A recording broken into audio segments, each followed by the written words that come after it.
Introducción a la biología del hombre. A medida que ascendemos a la escala evolutiva, se observa una complejización en la manera de procesar la información. Esto permite que en el hombre se lleve a cabo la integración de las actividades fisiológicas en forma simultánea a la realización de la actividad psíquica o mental, conciencia, percepción, pensamiento y memoria, entre otras. La experiencia psicológica surge del entrecruzamiento de dos factores codeterminantes básicos: la actividad biológica y la actividad social. Sin ellos, dicha experiencia no tendría lugar, pero tampoco es reductible a dichos factores. Desde el punto de vista psicológico, la experiencia humana se origina en ese entrecruzamiento, y desde esta perspectiva no existe prevalencia alguna entre lo biológico y lo social, pues ambos concurren simultáneamente en posibilitar las condiciones que hacen posible la aparición de lo psíquico. El esquema de la concepción empirista positivista de la actividad psíquica plantea la idea de que dicha actividad surge como resultado de la evolución y complejización de los fenómenos biológicos, y que la actividad social, a su vez, de otro proceso de complejización semejante. Para esa tradición, lo biológico, lo psicológico y lo social se constituyen, por lo tanto, como estratos progresivos y superpuestos del desarrollo material. La representación gráfica de esta concepción se corresponde con una pirámide cuya base está constituida por el componente biológico y sobre el que se apoyan, como franjas sucesivas, los componentes psicológico y social. En su lugar, el paradigma holístico utiliza el modelo de desarrollo concurrente de los tres componentes, que concibe la evolución de los procesos psicológicos de forma simultánea con el desarrollo de los procesos biológicos y sociales. Ello implica pensar que ninguno de estos órdenes puede privilegiarse o suponerse prevalente respecto de los otros.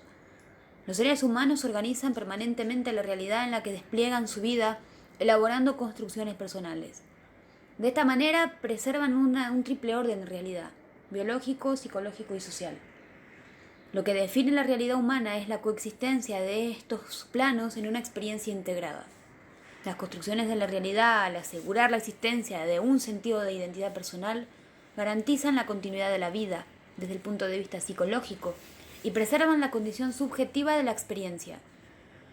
Las estructuras psicológicas se preservan en la medida que el ser humano puede dotar de significado a su experiencia, así como las estructuras biológicas lo realizan por medio de una serie de operaciones fisiológicas, y las estructuras sociales en el cumplimiento de una organización legal.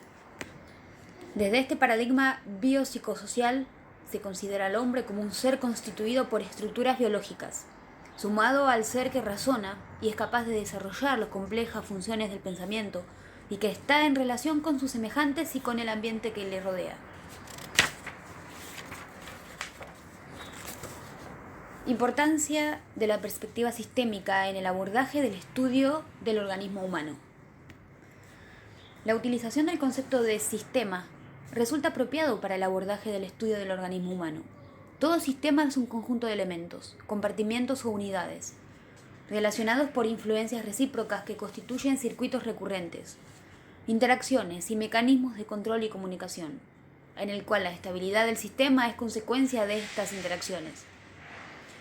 La perspectiva sistémica se diferencia de la mirada mecanicista analítica, la cual considera que los fenómenos complejos pueden ser comprendidos desde las propiedades de sus partes, por un lado, y por el otro rescata de la perspectiva organicista la idea de considerar a las relaciones organizadoras entre las partes como característica particular del fenómeno biológico. Podemos considerar al organismo humano como un sistema, un conjunto de elementos dinámicos, estructurados, cuya totalidad genera normas de funcionamiento, en parte independiente de aquellas que rigen el comportamiento de sus unidades. Siempre que se habla de sistemas, se tiene en vista una totalidad cuyas propiedades no son atribuibles a la simple adición de las propiedades de las partes que la componen.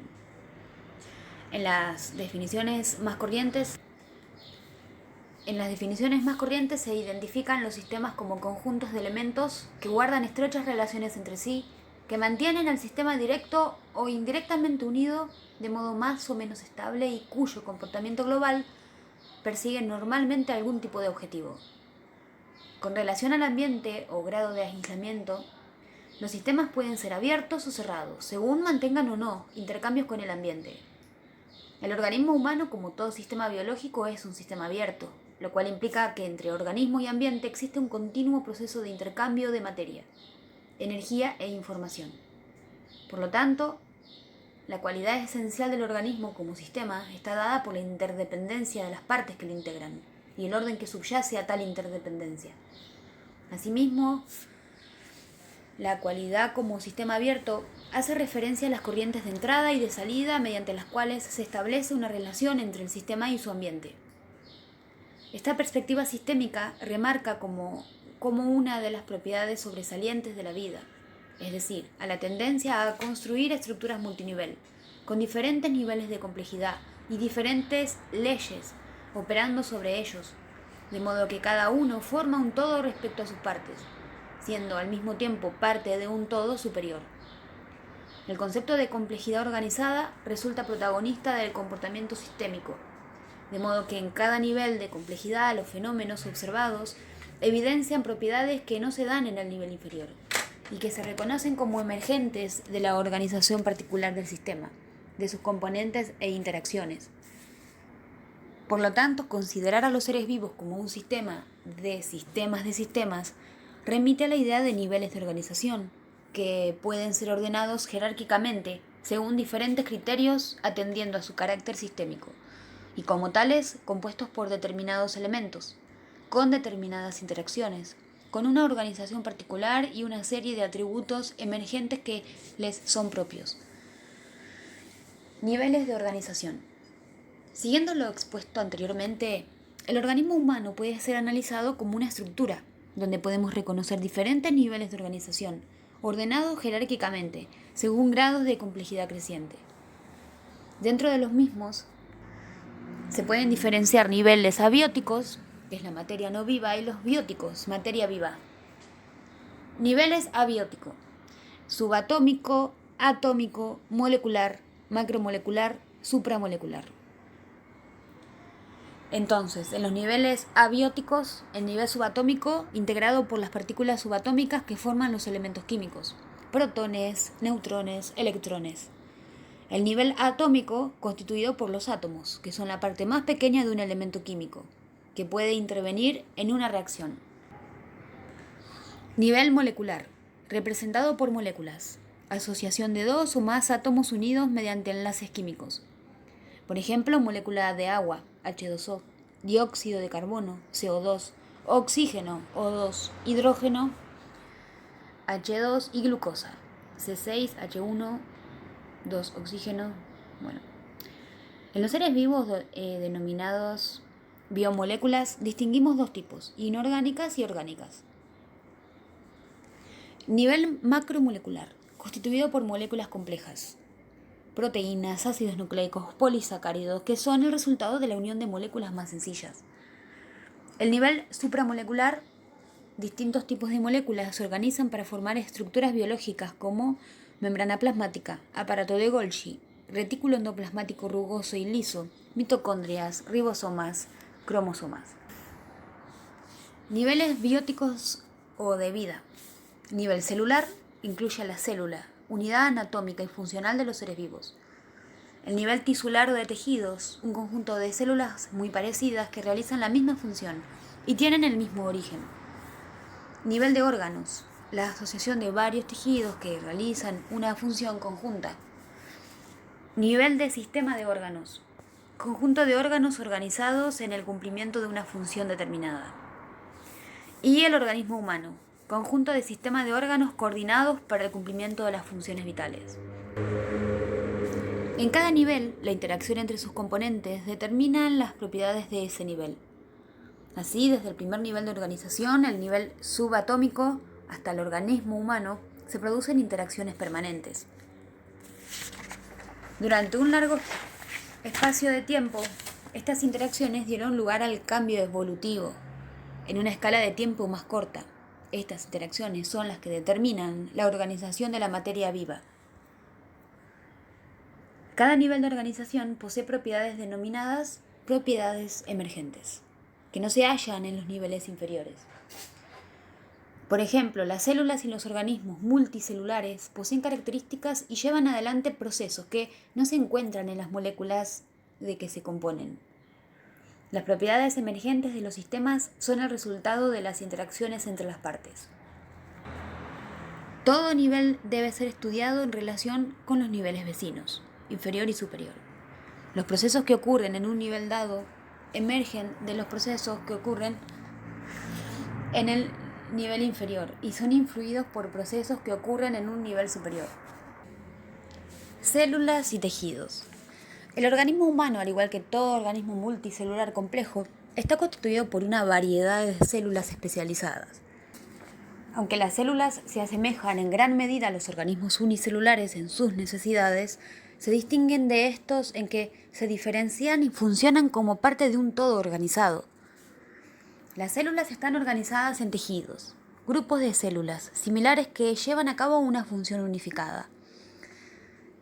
De la misma manera que una empresa con muchos empleados se organiza en secciones con tareas específicas, en la organización tisular, tejidos, grupos de células adquieren formas semejantes, ya que se especializan en una función y alcanzan, en muchos casos, altos niveles de diferenciación. La diferenciación celular a escala estructural y funcional tienen lugar durante el desarrollo embrionario del individuo. Se distinguen hasta 200 tipos diferentes de células en el organismo humano. Esta gran variedad de formas celulares suelen clasificarse en 4 tipos de tejidos: tejido epitelial, tejido conjuntivo, tejido muscular, tejido nervioso. El tejido epitelial está formado por láminas continuas de células que proporcionan una cubierta protectora a todo el cuerpo y contienen terminaciones nerviosas sensoriales. También proporcionan un recubrimiento protector para los órganos internos, cavidades y conductos. En el tejido epitelial, las células se mantienen muy juntas por medio de uniones especiales y pueden constituir barreras casi impermeables, como la mucosa de la vejiga, la epidermis, o secretora, como en el estómago, o secretora y absortiva, como en el intestino. También puede movilizar partículas y moco, como lo hacen los cilios en los bronquios. Otras células epiteliales pueden estar especializadas para la síntesis y secreción de sustancias específicas y suelen agruparse formando glándulas. Entre las sustancias que las glándulas fabrican para ser excretadas pueden citarse el sudor, la saliva, la leche, las hormonas, las enzimas digestivas, entre otras. 2. Tejido conjuntivo. Este tejido incluye distintos tejidos con propiedades funcionales diversas y con ciertas características comunes. Los tejidos conectivos conectan, unen, proporcionan soporte y protegen a los otros 3 tipos de tejidos. A diferencia de las células del tejido epitelial, las de los tejidos conectivos están separadas unas de otras por grandes cantidades de material extracelular que conforman la matriz que fija y soporta al tejido. Los principales tejidos conjuntivos en volumen en el cuerpo humano son los huesos, la sangre y la linfa. En la sangre y en la linfa la sustancia fundamental es un fluido acuoso llamado plasma, que es rico en iones y moléculas diversas. Una gran variedad de células especializadas circula por todo el cuerpo en este fluido. La sustancia intercelular en el hueso, en cambio, está impregnado de cristales de carbonato de calcio. Tejido muscular. Está especializado para la contracción. La función de la musculatura es muy variada, desde correr, saltar, sonreír o inspirar hasta impulsar la sangre por todo el cuerpo o expulsar el feto del vientre materno. Cada una depende de la contracción de las células musculares, de forma coordinada. Hay 3 tipos de tejido muscular: el músculo esquelético, el músculo cardíaco y el músculo liso. Los músculos esqueléticos mueven el esqueleto y se denominan músculos de contracción voluntaria. El músculo cardíaco se encuentra en las paredes del corazón. Los músculos lisos rodean las paredes de los órganos internos, como el aparato digestivo, el útero, vejiga y vasos sanguíneos. El músculo cardíaco y el músculo liso no se contraen en forma consciente, salvo raras excepciones, y se denomina de contracción involuntaria. El tejido nervioso. Las unidades funcionales del tejido nervioso son las células llamadas neuronas, capaces de transmitir los impulsos nerviosos. El tejido nervioso también contiene otro tipo de células, conocidas como células de la glía, que no participan directamente en la producción del impulso nervioso, pero son imprescindibles para el correcto funcionamiento de las neuronas. Las neuronas están especializadas en recibir señales del ambiente externo, el ambiente interno o de otras neuronas, en integrar las señales recibidas y en transmitir la información integrada a otras neuronas, músculos o glándulas. Todas las neuronas forman conexiones denominadas sinapsis con otras neuronas. Funcionalmente se encuentran 4 clases de neuronas. Las neuronas sensoriales, que reciben información y la transmiten al sistema nervioso central. Las interneuronas, que transmiten señales dentro de regiones localizadas del sistema nervioso central. Las neuronas de proyección, que transmiten señales entre las diferentes regiones del sistema nervioso central. Y neuronas motoras, que transmiten señales del sistema nervioso central a los efectores, como músculos o glándulas. Estos 4 tipos participan en una gran variedad de circuitos que van de arcos reflejos simples hasta interconexiones extremadamente complejas que caracterizan al cerebro humano. Órganos y sistemas de órganos. En el nivel de organización de órganos, diferentes tipos de tejidos, unidos estructuralmente y coordinados en sus actividades, forman órganos. Los órganos que trabajan juntos en forma integrada y desempeñan una función particular constituyen el siguiente nivel de organización, el de los sistemas de órganos. Estos pueden ser analizados como subsistemas que funcionan de modo coordinado y altamente eficiente. La presencia de sistemas de órganos especializados en realizar determinadas funciones posibilita que todas las células que componen el organismo puedan intercambiar con el ambiente los materiales y la energía que necesitan, aunque no se encuentren en contacto directo con él. Uno de los problemas que es necesario resolver en un organismo complejo es el de transformar el alimento ingerido en sustancias que puedan ser utilizadas por cada una de las células que lo componen. En el sistema digestivo se producen transformaciones, algunas físicas y otras químicas. En conjunto, esas transformaciones consisten en la descomposición de sustancias complejas en otras más simples. Procesa el alimento, absorbe nutrientes y elimina los restos no digeridos. En el sistema respiratorio se lleva a cabo el intercambio de oxígeno y dióxido de carbono entre el exterior y el interior del organismo. El sistema circulatorio distribuye los nutrientes, el oxígeno y todas las sustancias que deben ser utilizadas por las células del organismo. También transporta los materiales de desecho, como el dióxido de carbono, desde las células hacia el sistema encargado de eliminarlos al exterior. El sistema excretor o urinario permite la eliminación de residuos, algunos de ellos tóxicos, que se producen en las células como consecuencia del metabolismo. También regula la cantidad de agua presente en el cuerpo, equilibrio hídrico, y la concentración de sustancias disueltas en la sangre. Las funciones de los sistemas digestivo, respiratorio, circulatorio y excretor se incluyen en las que se denominan las funciones de nutrición. Entonces, el sistema digestivo, respiratorio, circulatorio y excretor son las funciones de nutrición. Son los sistemas que se encargan de las funciones de la nutrición. Entre los factores que pueden alterar el medio interno del organismo, se pueden mencionar los permanentes cambios ambientales de la naturaleza física y química, y la presencia de otros organismos, generalmente microscópicos, que pueden desarrollarse en el interior del cuerpo y producir perturbaciones. Si bien todos los sistemas del organismo, todos los sistemas de órganos participan en la regulación del medio interno, los sistemas nervioso, endocrino e inmunológico son los que se especializan en las funciones de control y coordinación. Los sistemas muscular y esquelético actúan en íntima relación con ellos. El sistema nervioso recibe, transmite e integra la información de los ambientes interno y externo. Controla y coordina las respuestas del cuerpo a esta información. El sistema endocrino produce sustancias, hormonas, que actúan en la regulación de gran parte de los procesos vitales. En algunos casos actúa desencadenando reacciones y en otros casos inhibiéndolas. Este sistema trabaja en íntima relación con los demás, principalmente el sistema nervioso.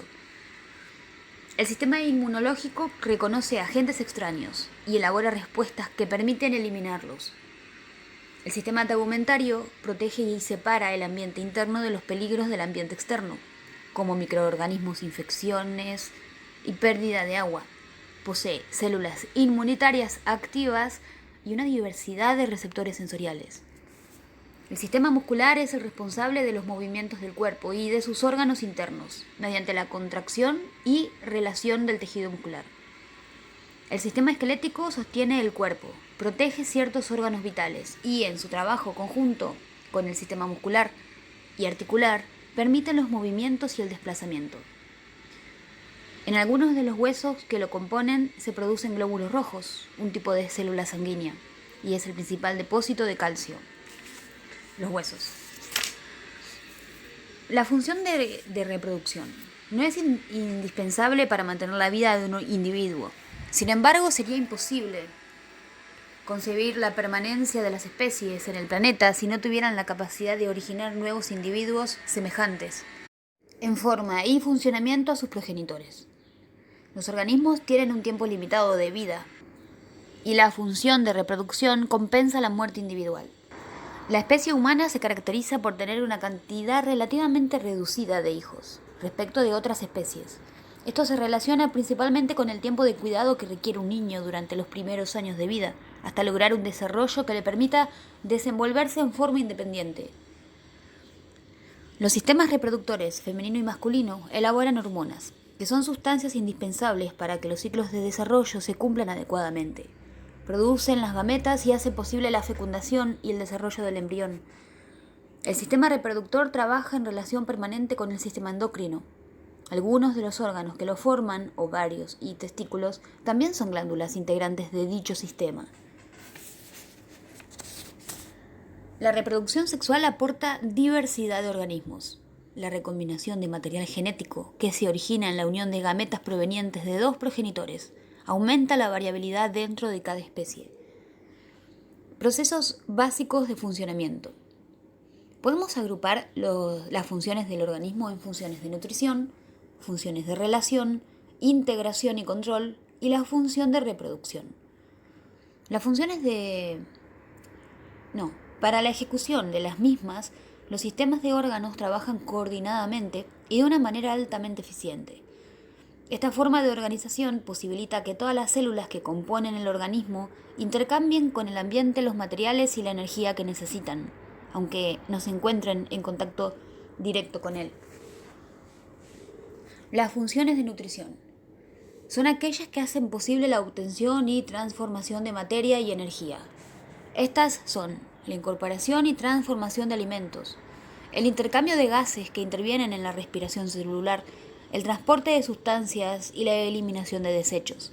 Estas funciones se realizan a través de los sistemas digestivo, respiratorio, circulatorio y excretor.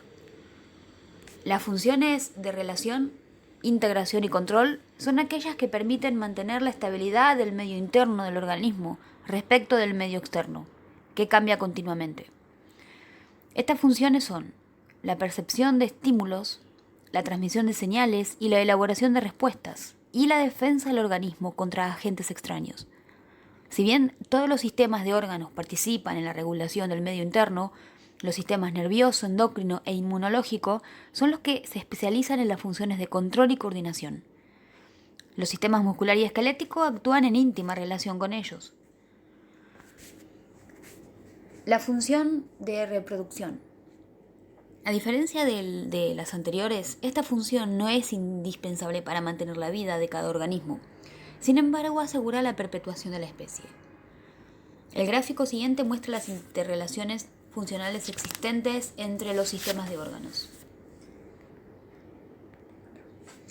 El organismo humano es un sistema abierto, complejo y coordinado. Un sistema abierto al entorno, intercambiando continuamente materia, energía e información, complejo al estar conformado por sistemas de órganos a través de los cuales se llevan a cabo las funciones del organismo, y coordinado, pues las mismas se efectúan de modo que cada parte del organismo depende de las otras para su funcionamiento, es decir, con interdependencias de sus partes. Energía y metabolismo. El intercambio de materia, energía e información caracterizan a los sistemas abiertos. Desde el medio circundante llegan al organismo alimentos que contienen sustancias nutritivas que se utilizan para construir las estructuras corporales y para realizar los procesos vitales. Oxígeno, un gas indispensable para realizar el proceso que permite liberar la energía contenida en las sustancias nutritivas, y estímulos externos e internos que son captados por los receptores sensoriales y procesados como información acerca de los cambios ambientales. Este procesamiento de información posibilita elaborar respuestas dirigidas a mantener la estabilidad del organismo. La energía y los materiales de construcción que permiten al organismo el mantenimiento de su estructura y el desarrollo de sus funciones se obtiene a través de la ingestión de alimentos. Pero estos solo pueden ser aprovechados si son degradados a sus componentes moleculares. Los componentes de los alimentos que proveen energía son los lípidos, los hidratos de carbono y las proteínas. Las grasas proveen 9,5 calorías por gramo, los hidratos de carbono 4,2 y las proteínas aproximadamente también 4,2 calorías por gramo. La digestión es el proceso que posibilita la fragmentación de los materiales alimenticios ingeridos en moléculas, nutrientes, que pueden ser introducidas por las células individuales del cuerpo y empleadas por ellas. Estas moléculas son utilizadas en una diversidad de funciones. Por ejemplo, algunas se utilizan como fuente de energía, como la glucosa. Otras suministran elementos químicos esenciales, tales como calcio, nitrógeno o hierro. O pueden ser moléculas como ciertos aminoácidos, ácidos grasos o vitaminas que las células necesitan, pero no pueden sintetizar por sí mismas.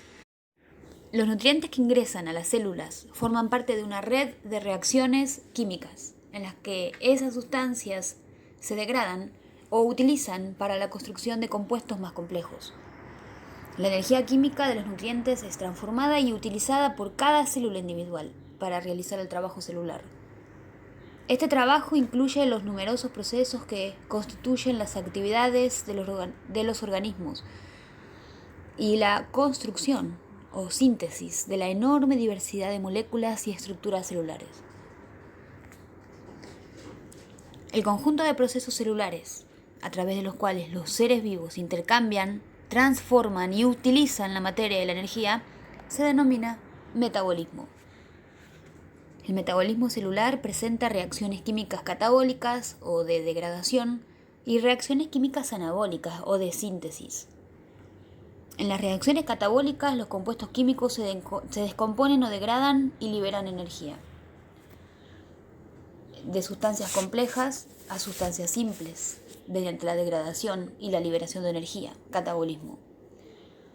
En cambio, los procesos anabólicos, por el contrario, la energía es incorporada y utilizada en la síntesis de sustancias más complejas, o fabricación, síntesis o fabricación. Entonces son sustancias simples que mediante energía se convierten en sustancias complejas. La energía liberada en los procesos catabólicos puede utilizarse para volver a fabricar sustancias complejas a partir de sustancias simples o para realizar distintos tipos de trabajo. También pueden almacenarse o bien volver al medio en forma de calor. Los organismos crecen como consecuencia de un predominio de los procesos anabólicos. La principal función de la digestión es la de proporcionar a cada célula del cuerpo las moléculas orgánicas que servirán de fuente energética o de materiales de síntesis. La concentración de glucosa en sangre, que es la principal molécula energética, permanece en concentraciones constantes en la sangre. El hígado juega un papel central en este proceso de homeostasis. La glucosa se absorbe en la sangre desde el tubo digestivo y viaja directamente al hígado. Este hígado transforma la glucosa en glucógeno, que es un polímero resultante de la unión de moléculas de glucosa. De esta manera, el hígado almacena suficiente glucosa en forma de glucógeno como para satisfacer las necesidades del cuerpo por 4 horas, proceso que es regulado hormonalmente. Cuando se consume en la dieta más calorías de las que pueden acumularse en forma de glucógeno, almacenamos grasa en el tejido adiposo. De lo analizado hasta ahora surge que el organismo humano puede ser considerado un sistema complejo. porque está conformado por diversos sistemas de órganos, a través de los cuales se llevan a cabo diversas funciones, como, por ejemplo, incorporar, distribuir, transformar y redistribuir y eliminar la materia y la energía, que se intercambian continuamente con el medio. Homeostasis. Todas las reacciones químicas que involucran el metabolismo se producen dentro de un rango limitado de temperatura, Todas las reacciones químicas que involucran el metabolismo se producen dentro de un rango limitado de temperatura, en un medio con determinadas concentraciones de sales y otras sustancias, bajo ciertas condiciones de presión, etc. Es decir, que para que la actividad celular se desarrolle normalmente, el medio interno debe mantenerse estable respecto de los factores que inciden en los procesos metabólicos. A esta propiedad de conservar la estabilidad del medio interno frente a las grandes fluctuaciones externas, a través de mecanismos de regulación y ajuste, se la denomina homeostasis. Del griego homos, que significa mismo, y stasis, estar. Y es una propiedad característica de todos los seres vivos. El mantenimiento de un medio relativamente constante en todo el cuerpo de un organismo grande como el hombre es un proceso complejo que implica no solo una vigilancia y regulación continua de muchos factores diferentes, sino también defensas preparadas contra una enorme diversidad de microorganismos.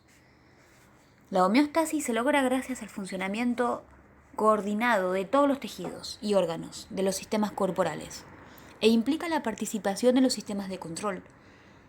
Si bien todos los sistemas de órganos intervienen en la homeostasis, los sistemas nervioso, endocrino e inmunológico desempeñan funciones más específicas en la regulación del medio interno.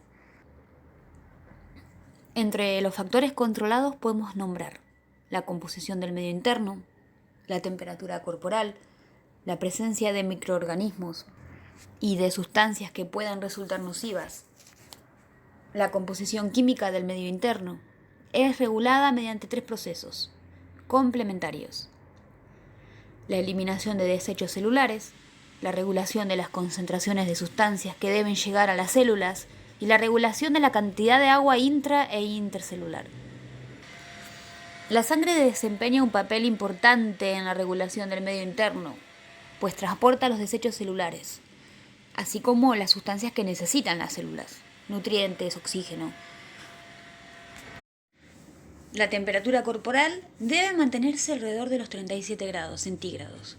El mantenimiento de una temperatura constante depende del equilibrio entre la ganancia y la pérdida de calor. Las reacciones químicas que liberan energía en nuestro organismo producen calor.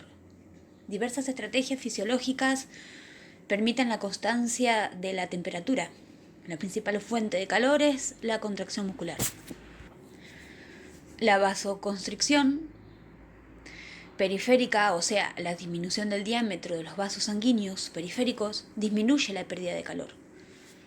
El tiritar cuando tenemos frío contribuye a aumentar el calor corporal. La sudoración contribuye a la disipación del calor, etc. Todas estas estrategias están controladas por un sistema de regulación automática. Es como un termostato situado en el hipotálamo, en la base del cerebro.